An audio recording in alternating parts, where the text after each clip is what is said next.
Hi everyone, my name is Jen and welcome to the Book Refuge and welcome to my weekly reading wrap up. Wow. My weekly reading wrap up because I read too many books in a month for me to talk about them in even bi-monthly wrap ups. And this week is no exception. I made it through almost 20 books this week. A lot of them were some pretty rapid fire ones for me, which I'll get into. I just got back from visiting my family. We had a church picnic and some fun things, so I'm a little bit tired. And also my makeup is smudged because the book that I'm currently listening to, I was bawling my eyes out driving home and the sun's in my eyes while I'm doing it. And it was just like, I'm like worn out, right? In a pleasant way, because I'm excited to talk about that book duology when I get there. But man, I'm just like emotionally wrecked. And I read a lot of intensely emotional books this week and I'm okay with it. I'm ready to read some lighter ones. So I think I'm gonna take on some rom-coms the end of the month because I've basically read my entire summer fling board now, except for a Harlequin. So I'm either gonna read, I did buy the August Harlequin Dare collection. So there's I think there's 4 books in the collection that I bought, which that's supposed to be their steamiest line, is what my friend Sarah told me, I think. So I may read that. Otherwise, I do have some old Harlequins that I've got through my book box and through finding at thrift stores, so maybe I'll read one of those. But I just need a little bit lighter fare, and you'll see what I mean when I go through it. They were all very good. And even me, who likes darker things, it was getting to be a bit heavy. And that might just be how I feel right now, because the book that I'm reading right now, I'll get to it. But let's start at the beginning of the week. So the book that I was reading, I was in the middle of, was a Neilani Singh, and I was listening to Blaze of Memory, which is number 8.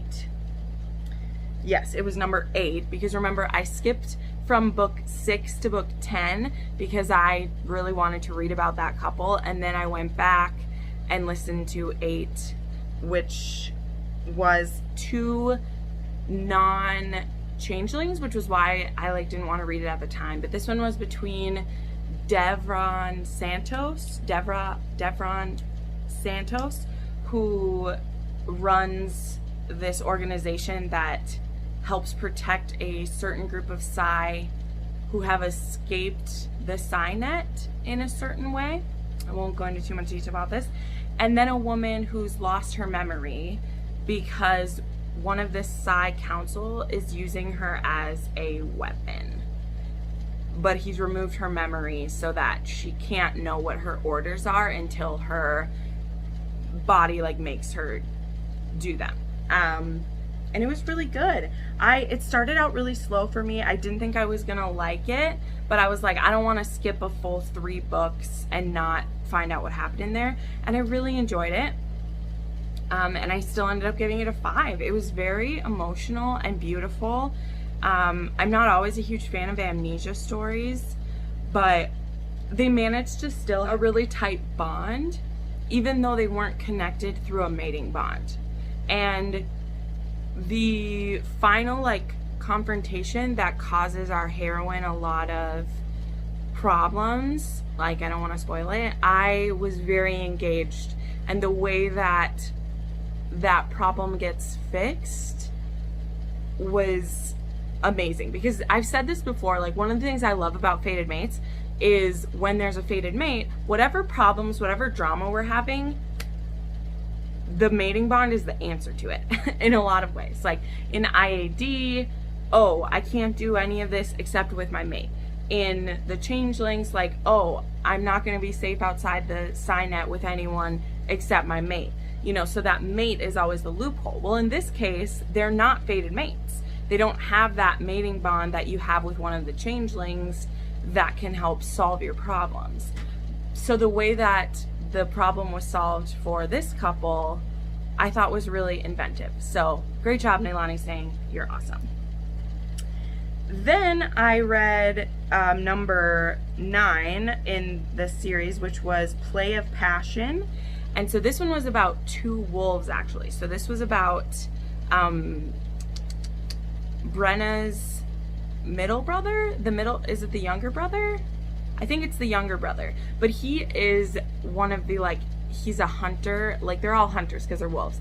But he's an enforcer for if a wolf goes crazy. Like, if they give over to their animal side, they can actually start killing other changelings or attacking the natural born animals of their species. So like the wolves, the wolf changelings, they have a deep connection with the wolves, the wild wolves. And so when a changeling gives in to their madness, they can do a lot of damage. So that's Riley. Is it Riley? It might not be Riley. Riley's the other one. Which one is for Blaze of Memory? I know it's Indigo, and I can't remember the other brother's name. Sorry, I'm pretty tired. But he's the enforcer. And so Indigo is like second in command to Hawk. And so she has a lot of power. And with wolves, one of them has to be the most dominant. But because her man, like, he doesn't completely fit into pack hierarchy, but yet he does, there's always going to be this kind of like weird back and forth that they would have. And Indigo has seen her aunt mated to a man who had a lower standing than her in a pack, and it's just this like painful relationship. Like, even though they're mates, he can't stop punishing her for her being higher than him. And it's just a really sad thing to see happen. And Indigo, she doesn't want that for herself or for her mate. So she's in a tough place where, like, if they can't figure out a way to make it work, then she doesn't want the mating bond to happen at all, which, you know, good luck with that, because you gotta have your mating bond. Like, that's the thing. Like, sorry, have a hangnail. So that one I actually ended up giving a 4.5 because I just wasn't a huge fan of how it was dragging on, and I don't know, I just wasn't jiving it as much as I had with other wolf relationships, with other changeling relationships. I've read a few of them now that are changeling and changeling, and I feel like those ones have been done better. But it was still a 4.5. It was still really good. So then I read Sinfully Theirs by Sienna Ackroyd. So this book is about a, oh man, it's so hard to explain. This is a menage, which I'm always excited to read those. This one is about a guy and a girl, a woman and a man. They have a one-night stand. And then she finds out that not only is this man famous that she slept with, he is married to a man. So he's bisexual, and he's never loved any other man except his husband. And he actually like gave up his family to be married to this guy. So they are together and they have this sort of open relationship, but only on his side, because his partner, though he's attracted to women as well, like, he doesn't feel the need to be with anyone else. And so his husband will, when he's traveling, because he's a famous like author, and it's really hard too because he's a famous LGBT author and he writes romances and action novels where there's a gay couple, and he actually met his husband doing research for him, because his husband is, I think his husband is a detective or something, but he's something like high profile like job, and so they met that way. And the one guy, like, he's basically cut off from his family doesn't recognize his marriage, they're always trying to get him to come back to the family. And so to kind of make things quote unquote easier, he doesn't throw a fit if his husband has flings while he travels. Well, when he has this one night stand with this woman, he ends up having this instant connection with her. And he says, I've only felt this way one other time, and that's when I met my husband. And so he ends up kind of making her his mistress and moving her in with him in his other house. Well, his husband finds out, and his husband comes and confronts her and says, "Will you help me save my marriage?" And he asks her to run away with him. So the man that she's a mistress of, his husband invites her to run away with him, and they basically like just spend time together until the husband comes looking for both of them. And then they have to decide, can we make this work as a relationship together, or are we getting a divorce? So yeah, that was a lot I had to explain for the setup, because this book is just too complicated to just say it was a menage and whatever. But I thought it was really interesting. I ended up giving it 4 stars. Yeah, it was a really interesting conflict. It's one of those two that there were so many layers to it. It was very emotional. It had a lot to do with the one partner, you know, carrying shame because of how his family has labeled him, and you know, like what he's famous, so like they get caught in some scandal. I think that's how the husband finds out, is that there's paparazzi following him and her, and they get caught going to the clinic to like get her birth control or something. And so everyone starts saying, is she their surrogate? Is this famous couple going to have a baby? And like it just gets on all these things. So it was really good. And then I read the other book by Serena Ackroyd, which was called Sinfully Mastered, which this book is a BDSM novel. It involves a cult, a commune, but it's kind of a cult. And it involves this couple that they've basically been like a long distance relationship for like 7 years. And she owns a brothel, and her brothel gets attacked by the mob. And when it happens, her boyfriend happens to like come to visit her, and he ends up getting shot by the Russians. And so there's a lot of things about her boyfriend that she didn't know. He's pretty high up in the commune that she actually like owns part of it, because it was her father who like set it up. And there's a whole bunch of, the commune is the least interesting part of this book for me.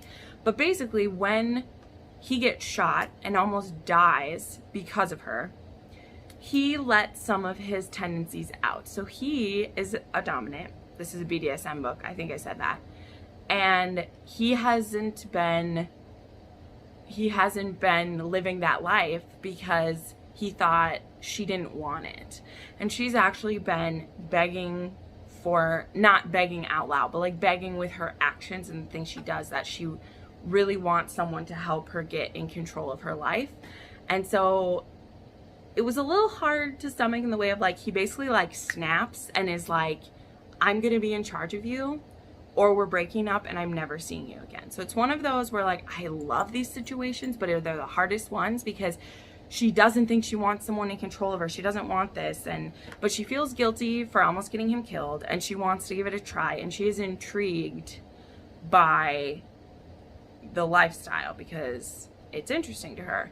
And it does go like full, we are in a 24/7 lifestyle. Like this isn't playtime, it's I'm gonna be in control of everything until you get your life in control. You almost got me killed, you may get someone else killed. You need someone to take the pressure off you and make decisions for you. And so it was not like my favorite BDSM scenario, but the reason this book came to me is that I put out a post, you're gonna see there's a lot of these books this week, where I asked for BDSM novels where the rules of BDSM are explained. There's a high power exchange dynamic, and there's just a lot happening with BDSM. Like it isn't just playtime. So this definitely fulfilled it. Serena Ackroyd, I definitely want to look up other books by her. And I really ended up liking this. I gave this one 4.5 stars just because I think he went a little bit overboard. But it was really hot. It was really fun. And there was a mystery / suspense part going on, because there is some bad stuff happening within their commune that they're working to flush out at the same time. So that was really cool. So then I read a new release by Nikki Sloan, and I'll tell you, I was putting off reading this for a little bit, I don't know why I was putting off reading it, because I loved The Doctor, which is the first book in this duology. Well, it's going to be a series. It's going to be a series. There's going to be another one. This book was called The Pool Boy, and it actually just came out. And this is a age gap. It's an older woman, younger man, and it is a best friend's son romance, which I've never read one of those before. So we have this woman. She is a agent for singer-songwriters. She lives in this Nashville neighborhood, which is, she's actually neighbors with the doctor from the first one. So this series is called The Nashville Neighborhood. So all of the stories are going to be about people on this street. And she caught her husband cheating on her with a man.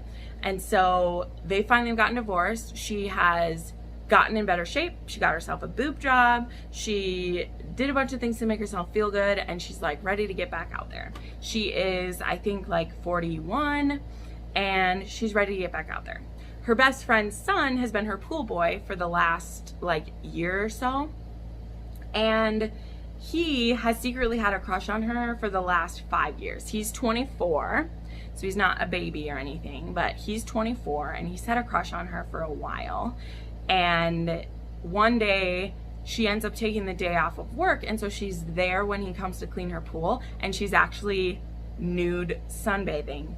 And so the first sex scene in this series is in this book is a sex scene where they don't touch each other. They look at each other and touch themselves instead.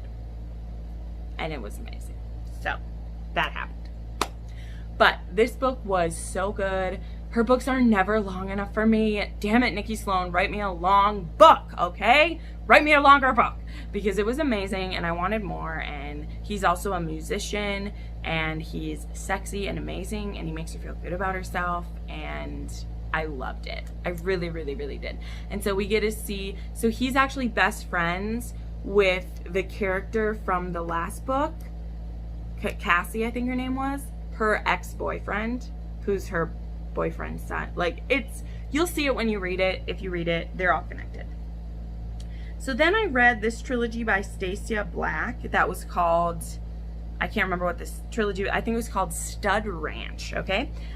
This was another lady I asked for her books because of BDSM, because 2 out of the 3 have some pretty intense BDSM stuff in them. So this one, The Virgin and the Beast, okay, this one had a very intense start to it. So there's this guy, he is pretty injured, face or whatever, he's a war hero, and he is living on a ranch for like horses who are injured or been given up on, and he owns this ranch.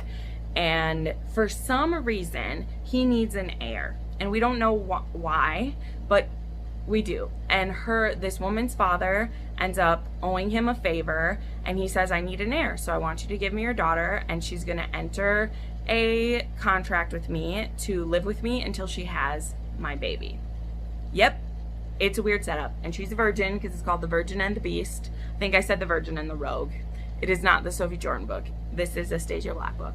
And so, yeah, so it ends up happening. She signs this contract and becomes his, she becomes his sex slave, but I hesitate to use that term because there's a lot more going on. But he does start up with, and I don't call this BDSM at the beginning, because to me, it's only a BDSM relationship if you consent to be in it. And though she does consent, as in like she signs the contract, you can't really sign a sex contract. So in the beginning, I would say it's more master-slave kink, but that part of the book does not last very long, and there quickly becomes obvious there's a lot more at play, and there's working with horses and all these things, and I really, really liked it. I did. It was good. So I gave it 4 stars. Then the next book in this series was Hunter. So all three of these are kind of like loosely based on fairy tales. So the first one is like Beauty and the Beast, the Virgin and the Beast. The second one is called Hunter and is based on Snow White. And so for this one, we have a woman who has, I think she's run away from her abusive stepmother, who has basically made everyone think that she's crazy. And so she's run away and she gets a job at Stud Ranch, or she's trying to get a job at Stud Ranch, which our couple from the first book, it's now been about 5 years since that first book, and like they have 2 kids together. They've expanded their ranch to, they do like competitive training for different competitions and stuff, and they have a lot of workers living there. And she gets there and they've already hired all the people that they need. But she lets her know that actually we have a town vet, a veterinarian, who's looking for an apprentice. And that's what she wanted to be at the ranch for. She wanted to be like, to help with the animals. And it turns out though, that the guy who's the vet is the guy that she had a one-night stand with the night before, and then ran out on him the next morning. And now she meets him and he's the vet. And he's determined to not fall in love with her. And so, but her evil stepmother does definitely show back up again. So that one's a little bit like Sleeping Beauty. Then the third book is called The Virgin Next Door, and this one's loosely based on The Ugly Duckling. So like I said, there's all these people who are now living at Stud Ranch, and there's a group of men working there, and there's also a woman who kind of dresses like a man. She doesn't really dress up ever. And there's also an ex-con who has just recently gotten out of prison. He used to be a part of a motorcycle gang, and so he's a little bit kind of on the run from them because the guy who put him in jail is currently in jail now, but could be getting out, and so he may have to run at any time. And then there's a third guy who is a secret billionaire. So he's like run away from his trust fund and everything. And like some people know who he is and some people don't. But he's basically run away and works at this ranch too. And so if you haven't noticed, by the way, I listed off 3 people. This is actually a menage. And what I really, really liked about it, it's a sword cross menage. And the ex-con, he ends up being the top of both of them. So it's a BDSM where we kind of have one top, and I love those. I love that different dynamic of everything. But that was a really good book. I gave that one 5 stars because it gave me feelings. It was really great. So then I read Irish Kiss by, I think this one is Sienna Blake. Okay, this book is the first in a new series. These are all set in Ireland. This is by an Irish author, and this one is actually about a girl who is 17, and this one is a lot. And she, when she was 13, was in love with her, basically her, like,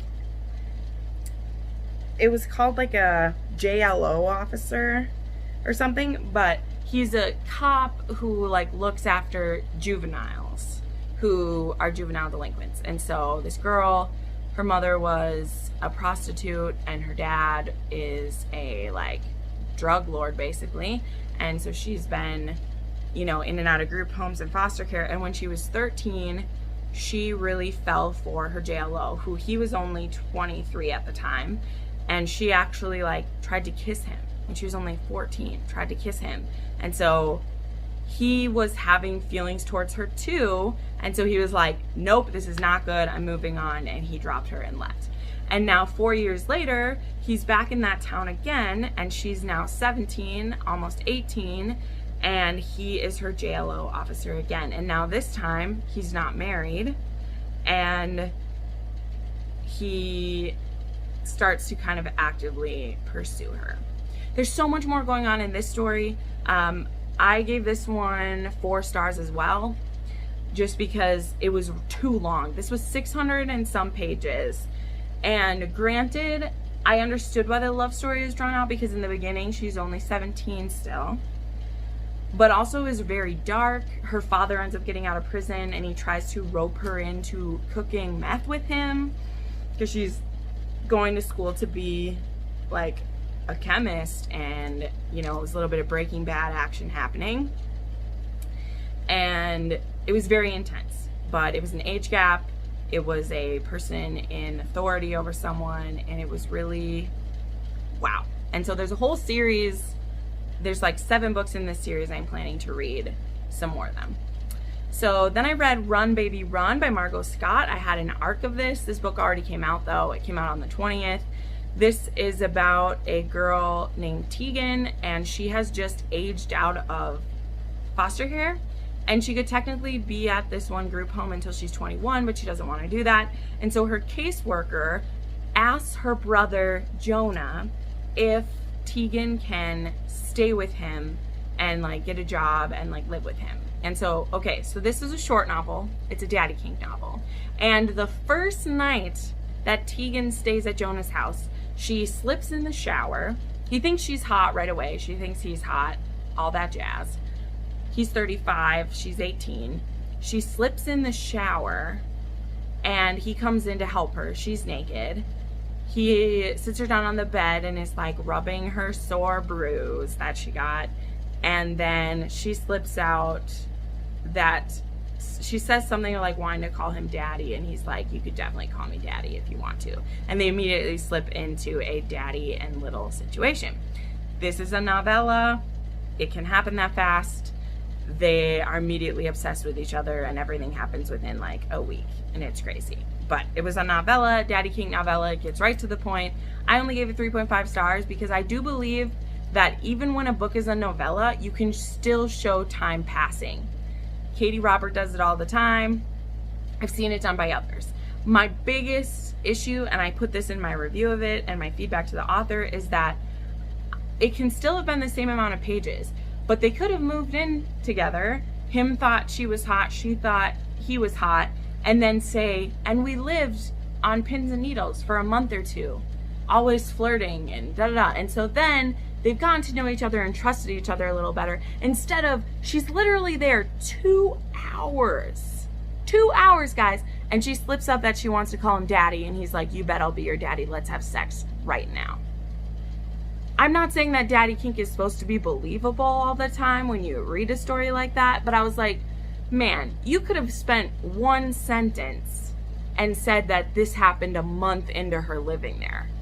Because I'm sorry, like I couldn't even suspend my disbelief when you told me this happened within 2 hours.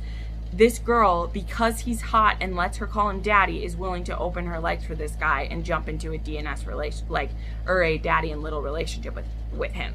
Like, you need a lot of trust to feel safe to regress to a little with the guy you've just met. Like, it doesn't happen that fast.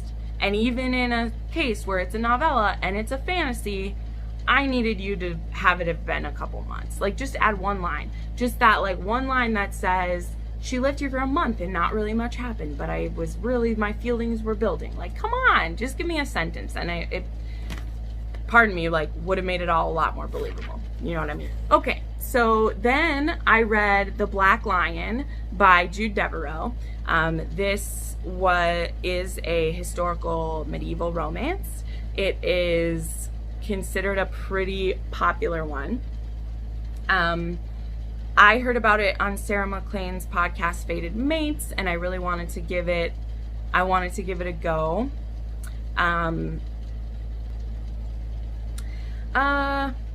This is a case of this girl is 17. There's this really wealthy lord. He comes by her home. He has a bad reputation, but they kind of charm each other. She doesn't think she would fall for him. He doesn't think that he would fall for her, and they kind of just click. And because it's the time of quick marriages, he ends up proposing to her like 3 days later. She's very excited to marry him. He has to go away to get some things ready, comes back to marry her, sees her talking with another guy, feels like she, you know, he gets bad thoughts about her, becomes extremely jealous, and ends up not being the nicest guy anymore. Not the guy that she met the last time he was there. He's very jealous. and a little bit cruel. And there is some not dubious consent. There is some like non-consent that happens on the wedding night.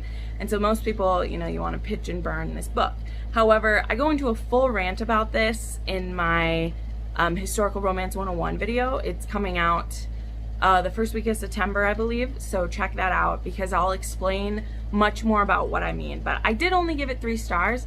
For me, the reason it's 3 stars isn't the non-consent issue, because to me it fits into the context of historical romance and what was happening with that. It just, there was other parts of the story that were boring to me. The conflict was bananas, the heroine was pretty stupid, and the hero just didn't catch on quick enough to a lot of stuff. So there was a lot of things about it that were frustrating for me, not just having to do with that. Then I read Enticed by Harlow James. I gave this book 4 stars. This is the second book in a series about a town. I can't remember the name of it. But it's this woman who, it's her best friend's brother. He's like 2 or 3 years younger than her. So not like age gap, but best friend's younger brother.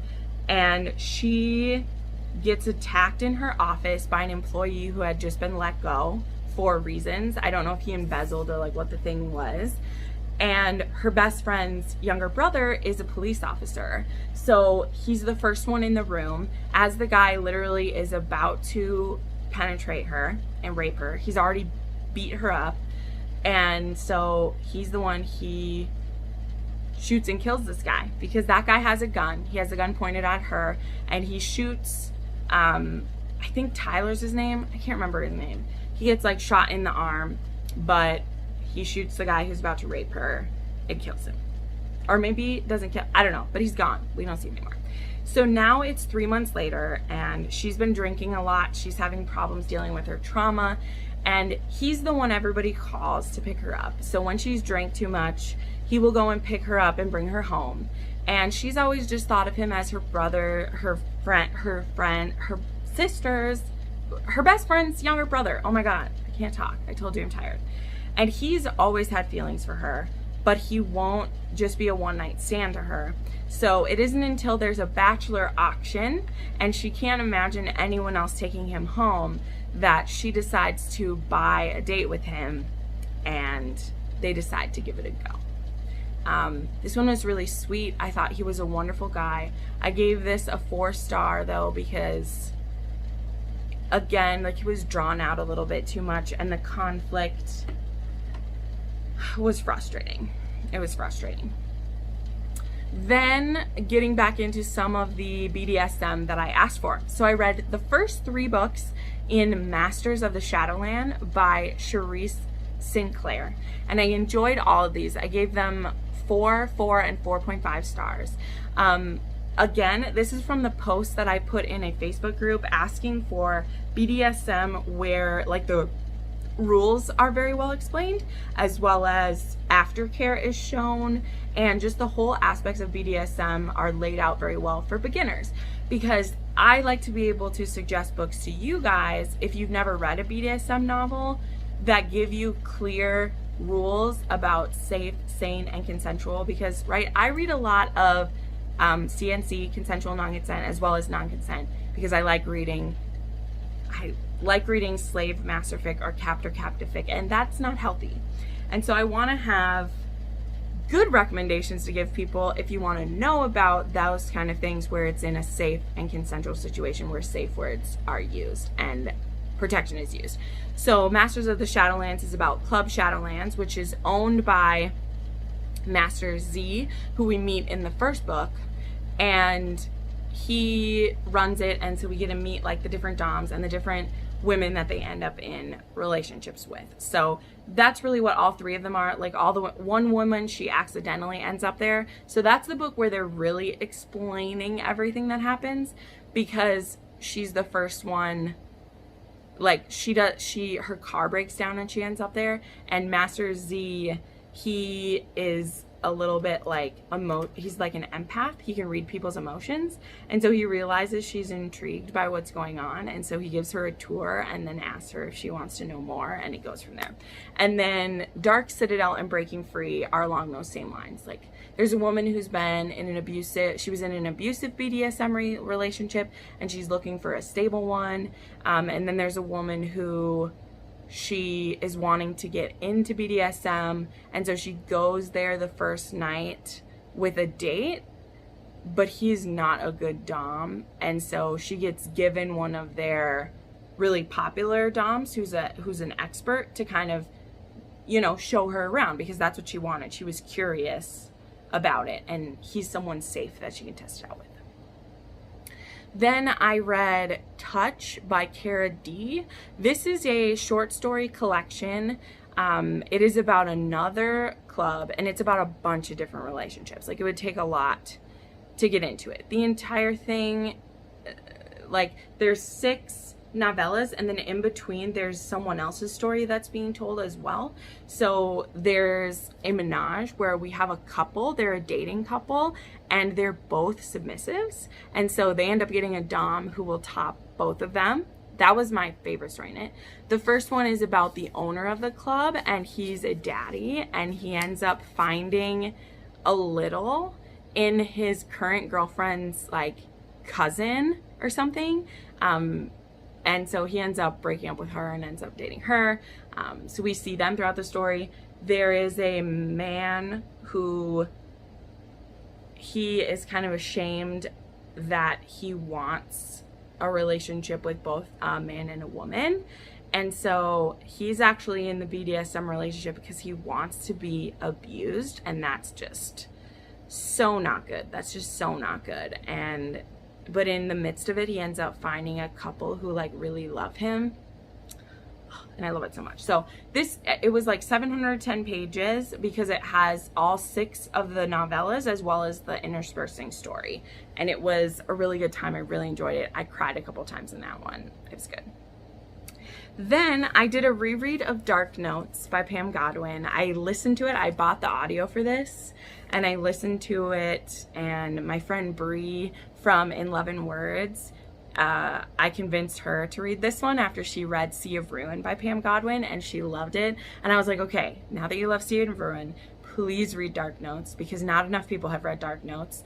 This was my first student teacher romance I ever read. One of the first conscious age gap books I picked up, because I'd read age gap before, but and this is about a girl who, she's been being abused since she was 13 years old.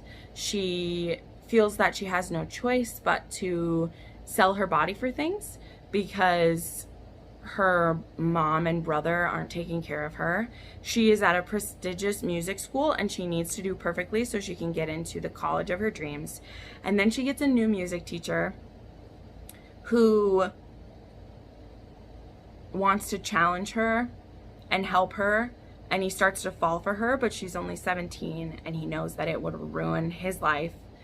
But the more he sees of her, the more he's with her, he realizes that it could be more than just him ruining his life. This girl's life could be ruined if he doesn't step in.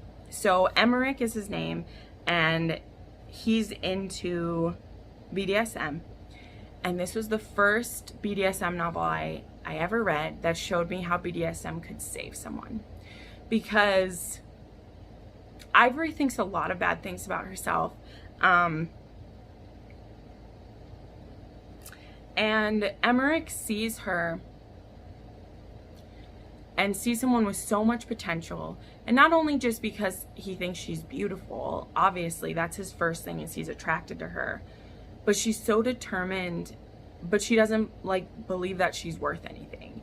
And he uses BDSM, he uses discipline as a way to take care of her. There's a line in here, I put a note in it where this one, and I'm gonna read it because it makes me so happy. And so she says this, he's like, "Tell me why you're staring at the bathroom." Her lashes sweep down.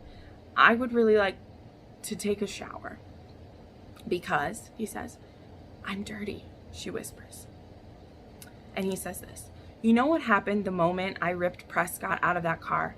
I asserted ownership over you. I know you don't understand the significance of that, so I'll make it simple. You're mine. That means every inch of your gorgeous body, every thought in your head, and every word out of your mouth impacts me. Calling yourself dirty or any other offensive adjective is an insult to my girl, something I will not tolerate. Tell me you understand." I know that's hard out of context, and if you don't read BDSM, you might not understand that, but she needs him. She needs him to build up her self-worth and show her who she's supposed to be, and then make her believe it. And he does that with all of his actions. And the way that he uses BDSM in here is that the only times he ever uses punishment against her, outside of like punishments and stuff, is when she says derogatory things about herself, or thinks that he can't love her enough, or isn't treating herself well. And I love that. I loved it so much. I loved it back when I read it a year and a half ago. Sorry, I'm getting a little choked up about it because the reread of this was even more powerful after reading, 100 or more BDSM novels since that time. To go back to this one and see just how simple it is. Like, we don't see any extreme kink or anything crazy, but just someone who cares and who is willing to take over caring for her. When her mother didn't, her father's dead, her brother's willing to let his best friend do horrible things to her as long as it doesn't inconvenience them. And Emmerich's going to be the only one fighting for her. And so their relationship is high stakes. Like, it is illegal for him to be with her, for him to be sleeping with her, for him to have her living at his house, which is actually the safest place she could be because she's being assaulted and raped in her home. And no one would believe her because the whole school thinks that she's a slut and that she's unclean because the boys of that school have used her for sex and paid her for it. And so none of them would believe her if she went forward and said anything. And she doesn't even understand what rape is, guys. Like, she doesn't understand that she can say no. And so, it makes me so sad. So when I read this book and Emmerich uses this, power dynamic to say, you always have the control in this.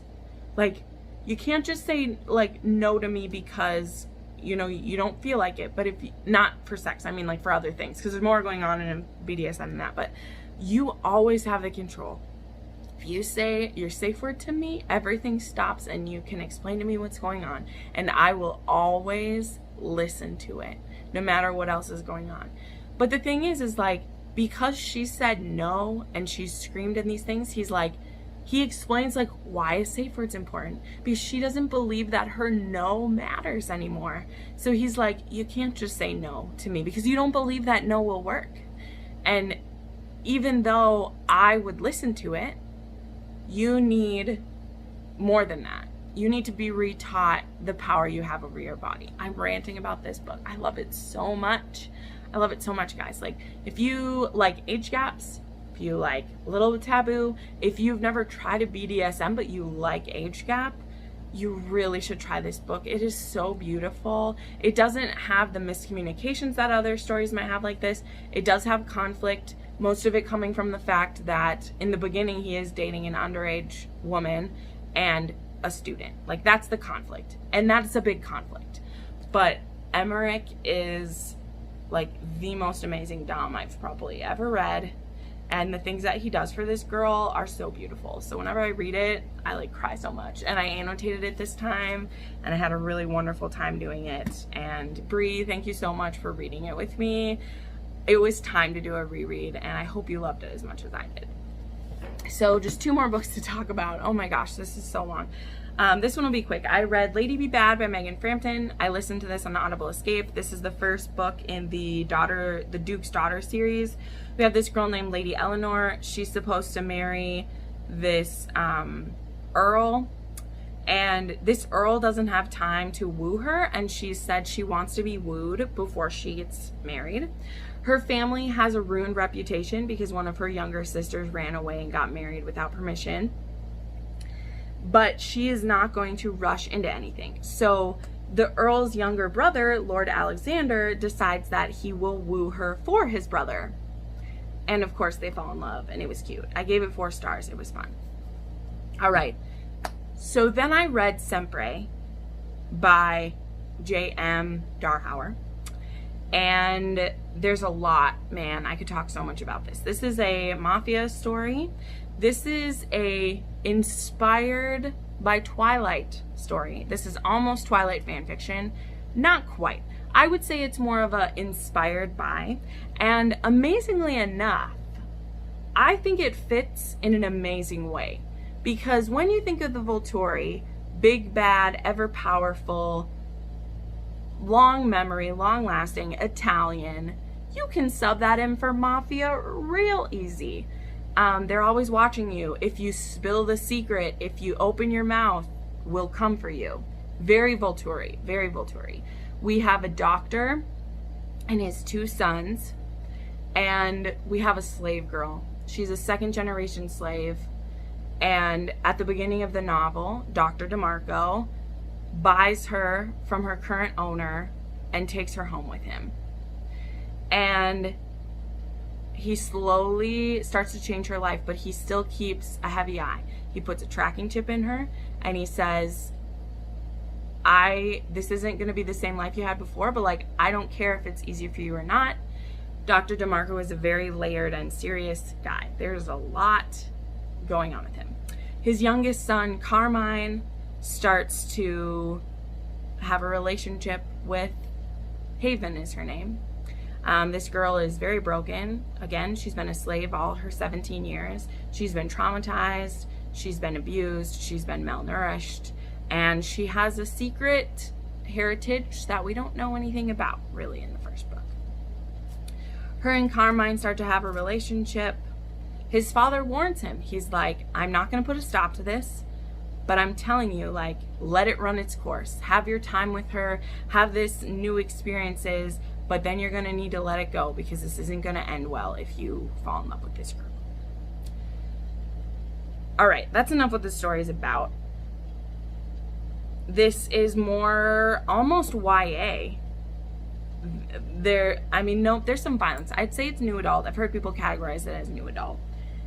It's definitely not for sex, because the sex that there is isn't graphic, but the violence is graphic, and it is drawn out. Like, I understand why people say it might be boring or drawn out, but I ended up being very compelled. The story of the father and his brother-in-law is like almost as compelling as what's happening between our 2 young characters. The doctor has done everything he can to keep Carmine and his older brother out of the mafia, and that's not going to work out. Like, there's nothing else I can say. Family over everything, right? I don't know what else to say about that. So this was a slow burn romance. It was really beautiful. Again, pretty tame for what my standards are, but gut-wrenching in other ways. Like, this is intense, guys, okay? Sempre was all right. It was fun. I had a great time. Started the 2nd book, and that's the book I'm talking about that's had me crying the whole way home. The 2nd book for me, though, however, is the drawn-out one. So in the way that the 1st book arches, briefly follows a little bit of a Twilight timeline, maybe, Redemption follows a New Moon story arc. So I'll just lay that out there. There's many, many differences, but you know the thing that is really annoying about New Moon, that's the thing that's annoying about this. However, because this is happening in, like, not even joking you, like a real kind of life situation, like there is a mafia, there is that pressure, it's believable that Carmine would want to protect Haven this way. I'm not finished with Redemption yet, so I don't have a rating, but I probably, unless the ending of it just knocks me on my ass, I probably will give this one 4 stars as well, just because, again, it drags out.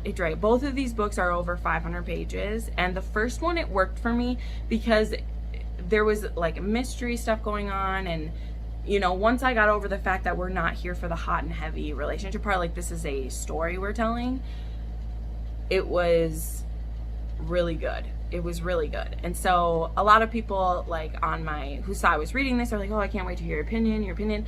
I thought it was a great story. I thought the parts of it that were inspired by Twilight, that was really interesting. I was really intrigued by that.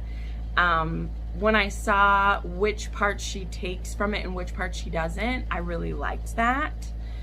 And yeah, wow, I'm just stunned by it, guys. Like, I'm not finished. As soon as I'm done filming and editing this, I'm gonna finish it. But I really enjoyed it. It'll definitely be in my next Mafia recommend story. But yeah, it isn't, if you don't want lots of sex in yours, but you've wanted to try a Mafia book, I think you could give this a try. If you don't like Twilight, you can totally read this. Like I said, it's only if you're a Twilight fangirl that you'll see the parts of it. Even in her acknowledgments, like J.M. Darhauer, like, she's a Twilight fan, and so she talks about like being thankful for Stephenie Meyer and like the inspiration that it gave her. But if you haven't read Twilight or you hate Twilight, you can still read this and not be like, oh my god, it's ripping off Twilight. Like, that's not what's happening. The parts of it you see, like, you'll see the parallel without it being like exactly the same. So yeah, sorry this was maybe like lackluster and that I'm really like weepy about stuff, but it was an intense reading week, and I'm gonna read some lighter things and have a little bit more fun because that was pretty intense. I do have a lot of fun ones to read in September, so I'm excited about that. But anyway, thank you so much for watching this video. I put out new videos 3 to 4 times a week, and you can watch some more of them right now. Bye!